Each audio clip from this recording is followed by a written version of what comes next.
Welcome to Withdraw Consent. I'm Jack. This is Victor. I happened upon this wild story, right? Okay. In Weimar, Germany, 1919, the year they lost the war, in 1923, the next 4 years, how many political assassinations do you think there were? In the whole world? In Weimar, Germany. Oh. In 4 years? I don't know, 16? 400. 400 political assassinations. You've got to be kidding me. That's like 2 a week. Yeah, I got a comment from a guy, but it was his name that got me, and it was like something like Habsburg 1923 or something. And I'm like, wait, what happened in the Yeah. What happened? And so I Googled political assassinations. No, this is a thing. This is a thing. This is a wild story. And it's so interesting because, so this was a terrible time. 1919, after the war, the shame, the humiliation, to 1923 is the hyperinflation. Okay. And in 1923, it's going to get to the point where $1 is worth 4,210,500,000 marks. Wow. No, I'm sorry, I read that wrong. That's hilarious. It's 4,210,500,000,000. That's the number. You see that? So basically, wow, things were terrible. And then if you recall, in 1923, November is going to be the beer hall putsch, where Hitler's going to try to make the march. Those guys are going to get shot because they just thought people would just surrender, whatever. Anyways, but let me tell you about the things that were going on in Germany at this time. Okay. So the treaty and the armistice and all this had made them so they can only have about 100,000 soldiers in their military, right? So they made these things called Freikorps, right? Or Freikorps. Okay. It'd be the German version of free. 1.5 million members of this, okay?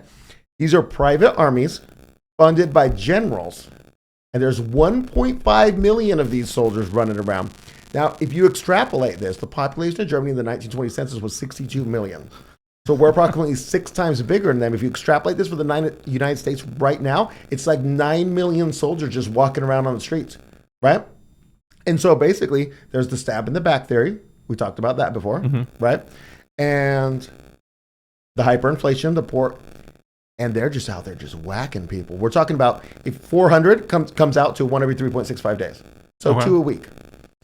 And I got an article, I'll link it below, and you can go down and look, and if you have your coincidence detector on, which I recommend, which puts parentheses around the Jewish names, you'll see that when they assassinate the Minister of Finance, Jewish guy. Oh. When they machine gun down the Minister of Commerce, Jewish guy, right?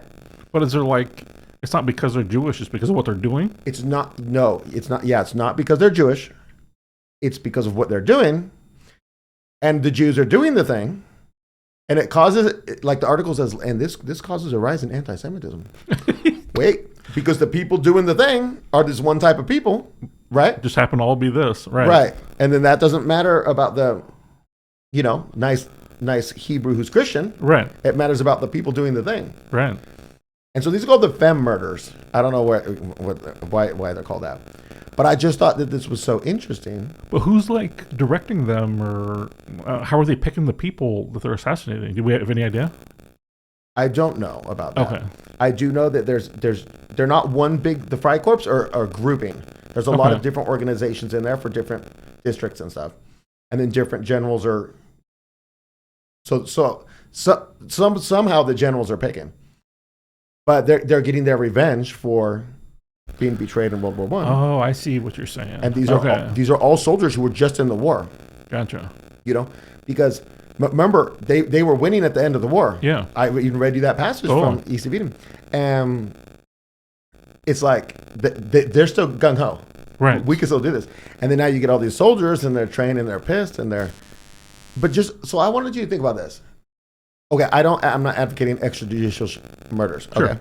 I would love to see probably all the same people that got assassinated get, what do they call those things? Not consuls. It's tribunals. Get a tribunal, get your due process, just kind of make it real quick though, but legitimate, and then we'll get a proper execution. Because they probably all deserved it. I'm just going to guess. Probably right.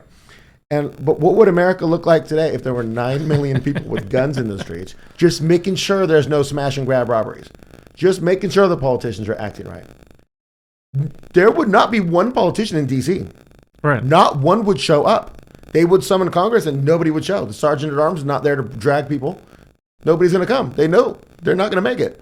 But they would also be at their houses. Yeah. And if they voted wrong? No, they're overseas. Oh, They're on the trip. Do you know what I'm saying? Forever. I mean, like, this system would be great in this situation. And where somebody failed a little bit, rough. Right. But this is an interesting story, no? Yeah, totally.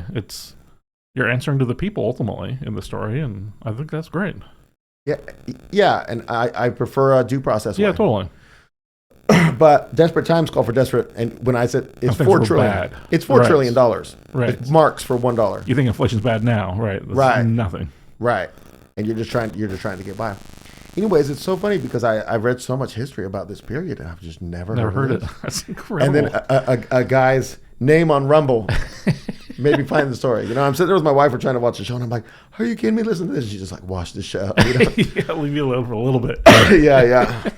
Anyways, that's what I got. I just thought it was fascinating. Yeah. To draw the parallel to our time. Mm-hmm. Very interesting. 100%. You know, it reminds me when, I guess you could relate it to Black Lives Matter too. But I was thinking about the Algerians in France. Okay. The Algerians get mad, and you got this big old army of young military-aged men out there, and then stuff's getting burned, and it's like that on steroids. Right. But then it's kind of like Black Lives Matter, I guess. But see, this is more... No, I don't... Unless these 1.5 million Germans were looting and burning stuff down. It's right, not the same but at all. I'm just trying to relate it to the gathering and what people can do. Yeah, they're doing bad stuff in that situation. Right. In the Algerian situation, the stuff they're doing is negative, like burning stuff and stuff, but they're not looting. Okay. To my knowledge. They're trying to enact political change, I believe. Yeah, but again, we're not advocating, but how much political change comes from what the Germans did versus burning down a store or something? Okay, yeah, you're correct. Because burning down that store affects 0 politicians' lives. They don't care. Right. And the protest makes the news in France, but yeah. This is effective. Interesting. And it's also interesting, like, if you look at, like, why would Hitler make that beer hall putsch, you know? This is the climate he was in. Right. This is not a climate I imagined he was in. I didn't imagine he was in this Freikorps. I did not picture it either. This was going on all around him. And, you know, you can see in the picture, I'll put it up again on the screen, but for the article, and there's this, they're in this vehicle, there's just like a death's head on the front, and there's just these Freikorps dudes just driving down the street, and it's like, boy, you're not doing your mob smash and grab. Right, totally. You're definitely not doing that. Yeah. Anyways. Okay, cool. What a great story. That's amazing how you found that little nuggets. That's cool. See how much impact you have just by having the correct name. Yeah, it generates an episode, and now hopefully hundreds of people learn something new. Very cool.